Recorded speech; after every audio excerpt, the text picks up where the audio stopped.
Assalamualaikum warahmatullahi wabarakatuh. Kenalkan, saya Isnan Harimardika, SEMAK. Saya adalah dosen di program studi akuntansi pada Fakultas Ekonomi dan Bisnis, Institut Teknologi dan Bisnis Ahmad Dahlan, Jakarta. Baik, pada kesempatan ini saya akan menjelaskan salah satu mata kuliah yang saya ampu, yaitu pengantar akuntansi, di mana mata kuliah ini ada pada prodi akuntansi dan prodi manajemen. Bobot daripada pengantar akuntansi ini adalah 3 SKS ya. Sedangkan pengantar akuntansi ini adalah mata kuliah dasar sehingga tidak ada mata kuliah prasyarat. Adapun secara pengertian atau deskripsi mata kuliah adalah di mana mata kuliah pengantar akuntansi ini adalah dasar keahlian yang membekali mahasiswa dengan pemahaman konseptual dan praktikal mengenai dasar-dasar akuntansi serta penyusunan laporan keuangan untuk perusahaan jasa dan perusahaan dagang. Materi yang akan dipelajari mencakup pemahaman mendasar tentang akuntansi, siklus akuntansi, serta teknik pencatatan dan pelaporan keuangan. Proses pencatatan yang dibahas meliputi analisis transaksi, pencatatan dalam jurnal umum, ya, lalu pemindahan ke buku besar, penyusunan daftar saldo sebelum dan sesudah penyesuaian, lalu penyusunan jurnal penyesuaian, gitu ya, kertas kerja, laporan keuangan, jurnal penutup, daftar saldo setelah penutupan, dan jurnal pembalik. Mata kuliah ini dirancang untuk membangun kemampuan awal mahasiswa dalam menyusun laporan keuangan secara sistematis, akurat, dan sesuai dengan prinsip yang berlaku umum. Adapun CPMK atau capaian pembelajaran lulusan yang dibebankan pada mata kuliah ini adalah mahasiswa harus mampu menjelaskan tentang prinsip dasar dan etika dalam penyusunan laporan keuangan, lalu memahami transaksi serta pencatatan jurnal yang diperlukan, dan melakukan posting ke dalam buku besar, serta menyusun ikhtisar saldo dan menyusun laporan keuangan secara sederhana untuk perusahaan jasa dan perusahaan dagang dengan menggunakan pendekatan periodik dan perpetual serta dengan jurnal khusus. Penguasaan kompetensi ini membekali mahasiswa dengan fondasi akuntansi yang kuat untuk dapat melaksanakan pelaporan keuangan perusahaan secara tepat, akurat, dan bertanggung jawab. Kemudian untuk sub CPMK, yang pertama, mahasiswa mampu menganalisis akuntansi dan peranannya dalam perusahaan. Lalu mahasiswa juga harus mampu menyusun persamaan akuntansi dan laporan keuangan sederhana. Lalu sub CPMK selanjutnya adalah mahasiswa mampu menganalisis tahap pencatatan transaksi ke dalam jurnal umum pada perusahaan jasa. Kemudian sub CPMK selanjutnya adalah mahasiswa harus mampu membuat penggolongan transaksi ke dalam buku besar pada perusahaan jasa. Selanjutnya, mahasiswa mampu menganalisis tahap pengikhtisaran melalui jurnal penyesuaian dan kertas kerja pada perusahaan jasa. Kemudian, mahasiswa mampu menyusun laporan keuangan dan jurnal penutup pada perusahaan jasa. Mahasiswa mampu menganalisis pencatatan transaksi ke dalam jurnal khusus pada perusahaan dagang. Ya. Lalu sub CPMK selanjutnya, mahasiswa mampu membuat penggolongan transaksi ke dalam buku besar dan buku besar pembantu di perusahaan dagang. Lalu mahasiswa juga harus mampu membuat penggolongan transaksi ke dalam buku besar dan buku besar pembantu di perusahaan dagang.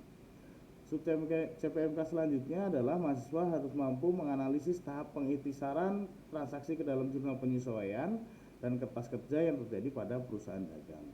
Yang terakhir, sub CPMK-nya adalah mahasiswa harus mampu menyusun laporan keuangan dan jurnal penutup pada perusahaan dagang. Untuk pokok bahasannya, di pertemuan pertama tentu adalah kita kontrak perkuliahan. Lalu pertemuan kedua akan membahas soal konsep dasar akuntansi, pengantar akuntansi, dan perusahaan, jenis-jenis perusahaan. Lalu pertemuan ketiga membahas tentang persamaan akuntansi dan laporan keuangan sederhana.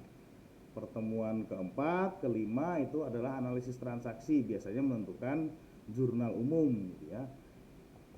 Lalu pertemuan ke-6, ke-7 konsep penandingan dan penyesuaian.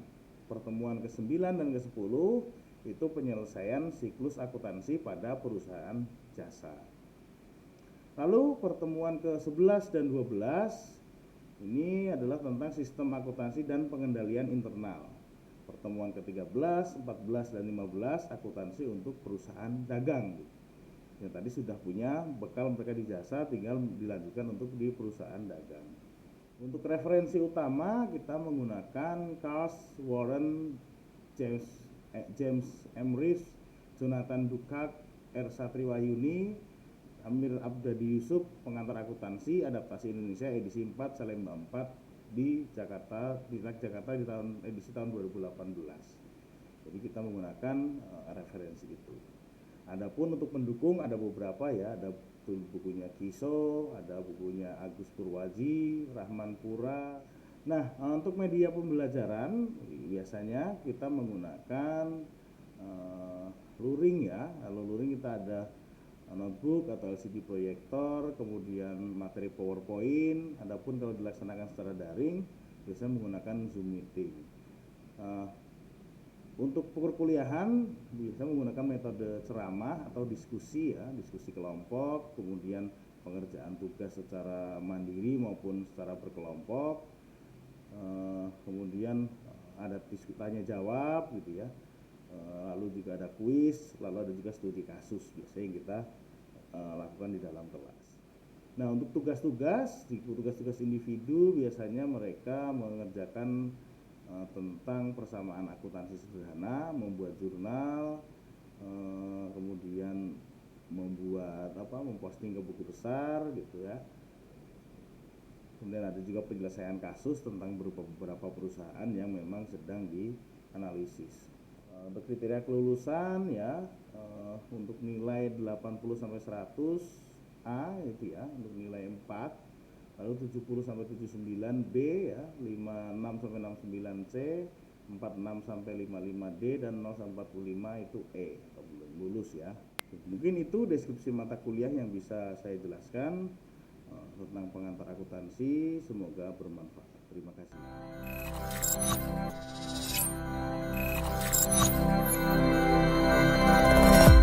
Bismillahirrahmanirrahim. Assalamualaikum warahmatullahi wabarakatuh. Waalaikumsalam warahmatullahi wabarakatuh.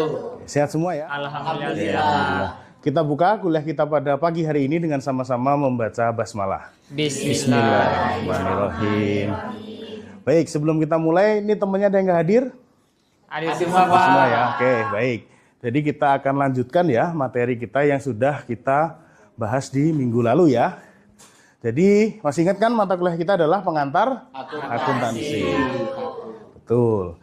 Nah, pada hari ini kita akan lanjutkan lagi ya. Nah, kemarin kan kita sudah kontrak perkuliahan ya. Nah, kita akan mulai mengenal sebenarnya apa sih itu akuntansi dan mengapa perusahaan itu butuh yang namanya akuntansi gitu ya. Nah, hari ini kita akan membahas tentang akuntansi dan peranannya dalam perusahaan. Gitu ya. Nah, untuk capaian pembelajaran daripada materi ini adalah goals-nya mahasiswa itu diharapkan untuk mampu menganalisis akuntansi dan peranannya dalam perusahaan gitu ya. Karena akuntansi dan perusahaan itu adalah dua hal yang nggak bisa dipisahkan. Nah, kenapa begitu? Nanti kita akan bahas lebih lanjut. Nah, ini adalah indikator capaian daripada materi kita, di mana mahasiswa harus mampu menguraikan karakteristik sebuah perusahaan. Jadi apa yang disebut perusahaan itu karakternya seperti apa harus mampu dijelaskan oleh mahasiswa, harus mampu diuraikan. Lalu menguraikan peran akuntansi dalam perusahaan. Jadi apa sih fungsi akuntansi di perusahaan itu, perannya apa sih gitu ya. Lalu juga menguraikan pentingnya etika bisnis dan prinsip-prinsip dasar perilaku yang etis. Jadi dalam akuntansi selain menguasai teknik akuntansinya juga harus menguasai tentang etikanya di dalam akuntansi dalam perusahaan. Lalu menguraikan tentang profesi akuntansi itu sendiri. Kemudian mengikhtisarkan perkembangan prinsip-prinsip akuntansi dan mengaitkannya dengan praktek akuntansi yang ada. Nah, ini adalah jenis-jenis organisasi dalam bentuk persekutuan. Ada perusahaan perorangan, persekutuan, dan ada korporasi atau perseroan terbatas, di mana masing-masing ini pasti punya ciri khasnya masing-masing. Kalau perusahaan perorangan artinya ya dimiliki oleh perorangan, misalnya Ijul ya, punya perusahaan yang memang dia sendiri yang memberikan modal, maka itu perusahaan perorangan. Beda lagi kalau misalnya Ijul dan Rasid membuat perusahaan, nah itu perusahaan persekutuan. Tapi kalau sudah ada badan hukumnya, dibawa ke hukum legalitas, ya sudah menjadi PT atau perseroan terbatas. Gitu ya. Nih, jenis-jenis organisasi persekutuan. Ada perusahaan perseorangan yang artinya dia dimiliki oleh perorangan tadi.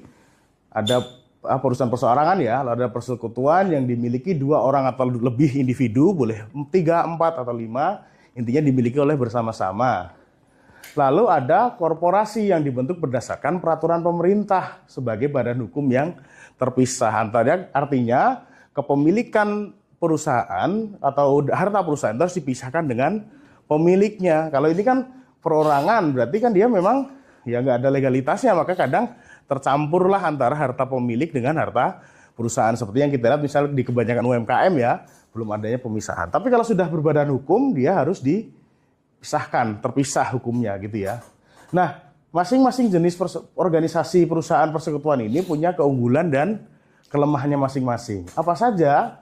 Pertama, untuk perusahaan perseorangan, itu keunggulannya mudah dalam segi pengaturan. Ya, iya, karena yang memiliki kan yang individu kan ya, jadi mudah mau dibawa kemana perusahaan itu ya terserah si pemilik gitu ya. Biaya pengelolaan yang relatif rendah karena tidak terlalu besar skupnya gitu ya. Lalu kemudian kelemahannya sumber daya keuangannya terbatas dan kewajiban yang tidak terbatas. Artinya apa ya? Sumber modalnya hanya dari pemilik atau individunya saja, karena ya kan nggak bisa ngajuin kredit ya kalau perseorangan karena nggak ada ininya gitu ya. Ya terbatas pada dirinya sendiri gitu ya. Tapi kalau misalnya persekutuan yang dimiliki oleh 2 orang atau lebih ya, dan berarti yang punya harta 2 gitu ya. Istilahnya bisa patungan sehingga dari segi dananya bisa lebih banyak atau lebih luas. Gitu ya. Nah, kelemahannya kewajiban yang tidak terbatas. Lalu korporasi itu dibentuk berdasarkan tadi ya peraturan pemerintah sebagai badan hukum yang terpisah. Apa keunggulannya? Keunggulannya adalah dia bisa mendapatkan sumber daya dalam jumlah yang besar melalui penerbitan saham gitu ya. Jadi dia bisa menerbitkan saham kalau sudah berbadan hukum. Kenapa? Karena memang kepemilikannya terpisah. Perusahaan yaitu perusahaannya gitu ya. Tidak ada ketercampuran antara harta si pemilik dengan harta perusahaan sehingga sahamnya bisa diterbitkan. Kelemahannya ya justru ya jelas pasti terkena pengenaan pajak gitu ya. Karena ada pajak perusahaan, ada pajak dari si pemilik juga gitu. Nah, ini adalah contoh strategi bisnis yang biasa dilakukan oleh perusahaan. Kalau secara pengertian, strategi itu adalah serangkaian rencana atau tindakan terintegrasi ya, yang didesain bagi perusahaan sebagai sarana memperoleh keuntungan melebihi pesaingnya sekaligus untuk memaksimalkan laba. Gitu ya. Nah, dalam umumnya biasanya perusahaan itu menganut dua jenis biaya, tapi ada juga yang berkembang gitu ya. Ilmu pemasaran itu semakin lemah semakin berkembang. Tapi secara umum itu biasanya ada yang menggunakan 2 strategi ini. Yang pertama strategi biaya rendah dan strategi diferensiasi. Kalau saya sebut sebagai strategi biaya rendah, kira-kira perusahaan apa yang melakukan itu? Di sisi misalnya yang kita pegang setiap hari deh, HP. Atau gadget, smartphone. Kira-kira mana perusahaan smartphone yang menggunakan strategi biaya rendah? Apa? Yang terkenal murah, bagus? Pak? Infinix sih. Infinix ya. Ya grup Transcend ya. Infinix, Itel, terus apa lagi tuh? Grup-grup mereka. Dia kan memang dengan spek yang sama tapi harganya jauh lebih rendah. Artinya kenapa bisa demikian? Dia menekan biayanya gitu ya, entah biaya tenaga kerja, entah biaya bahan baku gitu ya.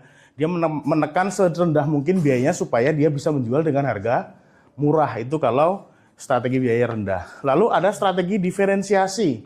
Apa kira-kira yang memakai itu? Saya tanya gini deh, udah ada Toyota, kenapa masih ada Lexus? Padahal sama-sama punya Toyota gitu ya. Kenapa harus ada Lexus, harus ada Toyota? Biar beda sih. Beda. Kenapa harus ada BTN dan BTN syariah? Oh. Kenapa? Iya. Ya, satu itu. Kedua, Ada kebutuhan untuk mengambil pasar orang-orang yang hanya mau menabungnya di syariah, di Fed. Jadi membuat produk yang berbeda. Toyota misalnya dia segmennya menengah ke bawah, tapi Lexus dia untuk senang kata atau versi apa istilahnya ultimate-nya lah gitu ya, versi yang mewahnya gitu. Jadi itu strategi diferensiasi untuk mengambil skup pasar yang lain gitu. Intinya begitu untuk strategi bisnis. Nah, ini contoh dari strategi biaya rendah. Ada Lion Air dan Air Mineral Feed. Teman-teman kalau pulang kampung ada yang rumahnya di luar Jawa? Rasid. Kalau pulang naik Lion sama Garuda, beda nggak harganya? Beda, Pak. Beda. Murahan mana? Lion. Kenapa demikian? Karena penggunaan strategi biaya rendah. Ya, betul. Jadi Artinya diferensiasi ya? dia pakai strategi biaya rendah. Kenapa demikian? Jadi katanya gitu ya, pesawat Lion itu sehari bisa terbang berapa kali. Artinya ya dia bisa dengan mengeluarkan biaya yang lebih rendah, dia menekan biaya lebih rendah, dia bisa menekan harganya supaya serendah mungkin. Kan gini, kalau rumus dalam bisnis itu kan semakin kecil biayanya, maka labanya akan semakin besar gitu ya. Itu strategi yang dilakukan Lion Air dan Feed gitu ya, Air Mineral Feed. Selain itu juga tadi saya contoh HP tadi ya. Kan HP-nya bisa Xiaomi itu speknya dahsyat gitu ya, tapi harganya lebih mahal Samsung padahal speknya di bawah Xiaomi. Artinya dia ada strategi penekanan biaya supaya dia bisa jual dengan harga yang lebih murah. Nah, ini adalah strategi diferensiasi. Yang memakai itu ada namanya Designer by Bian dan Electrolux. Electrolux itu perusahaan apa? Ada yang tahu nggak? Elektronik. Teman-teman kalau misalnya beli mesin cuci, itu ada namanya Electrolux. Jadi dia memberikan perbedaan gitu ya, mendesain masalah produk dan jasa yang memiliki kekhususan atau karakteristik yang unik sih. Sedemikian rupa sehingga konsumen bersedia membayar harga yang lebih tinggi dibandingkan harga yang umum. Kayak misalnya HP misalnya. Kan ada HP yang dia itu limited edition. Kayak yang terbaru ini apa ya, yang keluar ya? Poco X6. Poco X6 itu kan ada yang Poco biasa, ada yang versi Iron Man, edisi limited edition-nya. Bedanya 300.000. Padahal dia cuma menambahkan gambar-gambar saja, tapi untungnya lebih banyak 300.000 dibandingkan produk yang utamanya gitu ya. Limited edition-nya dia bisa keuntungan yang lebih tinggi. Itu strategi diferensiasi. Ini adalah rantai nilai sebuah perusahaan.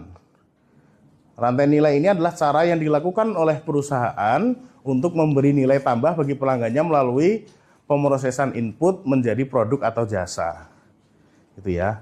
Jadi ada input, proses bisnis gitu ya. Proses bisnis artinya proses pembuatan bisnisnya gitu ya, core bisnisnya berjalan, lalu menghasilkan produk atau jasa, lalu menghasilkan nilai bagi pelanggan. Lalu kemudian ada prinsip etika bisnis. Jadi dalam bisnis itu ada etika-etika yang harus dipatuhi. Kenapa? Karena kalau tidak ada prinsip etika di dalamnya, orang akan cenderung eksploitatif gitu ya. Artinya tadi kayak misalnya strategi biaya rendah. Misalnya dengan tenaga kerja, dia akan karena dia terdorong untuk mendapatkan keuntungan sebesar-besarnya, dia menekan biaya tenaga kerja serendah mungkin. Sehingga akibatnya apa? Ya banyak orang yang kemudian tidak bisa atau tidak diupah secara proporsional. Sehingga harus ada etika yang kemudian mengawal gitu ya, supaya agar ada keseimbangan antara kebutuhan perusahaan juga kepada pekerja. Nah, ini prinsip moral itu dibagi yang menjadi dasar bagi perilaku etis. Artinya harus menghindari pelanggaran etika yang kecil, pusatkan perhatian pada reputasi jangka panjang, bersiaplah menghadapi konsekuensi yang kurang baik bagi diri Anda bila berpegang pada perilaku etis. Kenapa perilaku etis ini harus kemudian diperhatikan? Karena kita membuat perusahaan itu kan untuk jangka pendek atau untuk jangka panjang? Jangka panjang. Jangka panjang kan, apabila kita mengabaikan prinsip-prinsip etika misalnya, kemudian nama perusahaan rusak, maka kepercayaan pelanggan juga akan hilang dan lama-lama perusahaan juga akan bangkrut gitu ya. Maka itu harus diperhatikan. Lalu kemudian kita berpindah pada profesi akuntansi. Nah, teman-teman hari ini sedang berproses gitu ya, supaya nanti ketika lulus layak atau berhak menyandang sebagai seorang akuntan atau profesi akuntansi. Secara pengertian, ini adalah bidang profesional yang berkaitan dengan pengukuran, pemrosesan, dan komunikasi informasi, keuangan, serta non-keuangan mengenai entitas ekonomi seperti bisnis dan organisasi. Gitu ya, jadi dia yang menyediakan, yang membuat informasi berkaitan dengan keuangan di perusahaan supaya tadi digunakan oleh pihak-pihak yang berkepentingan. Nah, akuntan itu bisa dibagi dua. Ada akuntan swasta dan akuntan publik gitu ya. Akuntan swasta adalah akuntan yang bekerja pada perusahaan atau bisnis atau organisasi nirlaba yang disebut sebagai tadi akuntan. Dia ada di entitas swasta atau entitas bisnis gitu ya.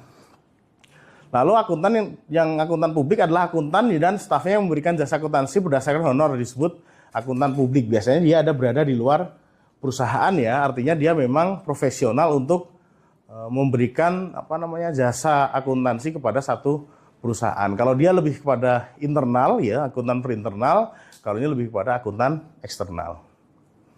Ini adalah prinsip-prinsip akuntansi yang berlaku umum atau dalam bahasa Inggris adalah Generally Accepted Accounting Principle GAAP ya. Ini adalah seperangkat standar, pedoman dan prosedur yang digunakan oleh akuntan dalam penyusunan laporan keuangan. Prinsip ini memberikan kerangka kerja yang jelas untuk pengakuan, pengukuran dan pelaporan informasi keuangan sehingga informasi tersebut dapat dipahami, diandalkan oleh para pemangku kepentingan seperti investor, kreditor dan regulator. Jadi ini adalah perangkat yang digunakan supaya apapun informasi yang dihasilkan oleh akuntan itu bisa dipahami oleh semua orang. Bayangkan jika memang ini nggak ada. Orang bisa mencatat tanpa ada prinsip-prinsip ini gitu ya. Akuntan berjalan dengan prinsipnya masing-masing. Tentu akan berbeda pemahaman antara yang di sini dan yang di lain tempat gitu ya. Maka harus ada prinsip-prinsip yang bisa diterima secara umum atau yang berlaku umum. Oke, baik, sebelum ke kesimpulan, kita buka ya untuk teman-teman barangkali mungkin ada yang mau didiskusikan, ada yang mau ditanyakan. Jadi silahkan bagi teman-teman mungkin yang belum memahami materi kita pada hari ini, silahkan kalau ada yang mau tanyakan. Boleh tunjuk tangan? Ya, saya Pak. Oke, siapa namanya? Rasitman Pak. Boleh, silahkan. Apa yang ditanyakan? Pertanyakan itu apa yang menjadi perbedaan antara perusahaan manufaktur dan perusahaan dagang Pak? Oke, baik. Satu pertanyaan. Satu lagi ya, siapa lagi? Oke, boleh. Silahkan. Siapa namanya? Saya Syifa Indana Zulfa. Saya ingin bertanya siapa aja sih yang dimaksud sama pihak-pihak yang berkepentingan? Oke, baik. Kita jawab ya pertanyaan pertama dari Saudara Rasitman. Tadi pertanyaannya adalah apa sih perbedaan antara perusahaan dagang dan perusahaan manufaktur gitu ya. Nah, perbedaan utamanya ada pada produknya. Kalau perusahaan manufaktur dia memproduksi barang gitu ya, kayak tadi Honda. Honda kan dia memproduksi mobil dan memproduksi kendaraan bermotor. Memproduksi tapi dia juga menjual barangnya gitu ya. Tapi dia memproduksi sendiri barang-barang tersebut gitu ya. Intel memproduksi komputer, memproduksi chip gitu ya.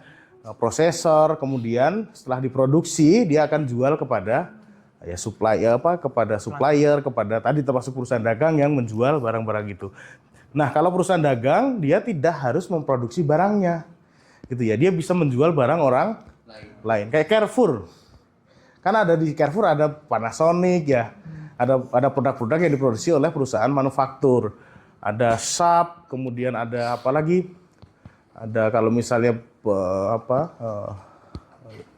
produk-produk rumah tangga, ada yang makanan minuman dengan berbagai merek, artinya dia hanya menjual barang yang diproduksi oleh perusahaan manufaktur gitu ya. Jadi perbedaan utamanya adalah kalau perusahaan manufaktur dia memproduksi barang lalu dijual, kalau perusahaan dagang dia hanya menjual barang-barang yang sudah diproduksi oleh perusahaan manufaktur tadi gitu ya.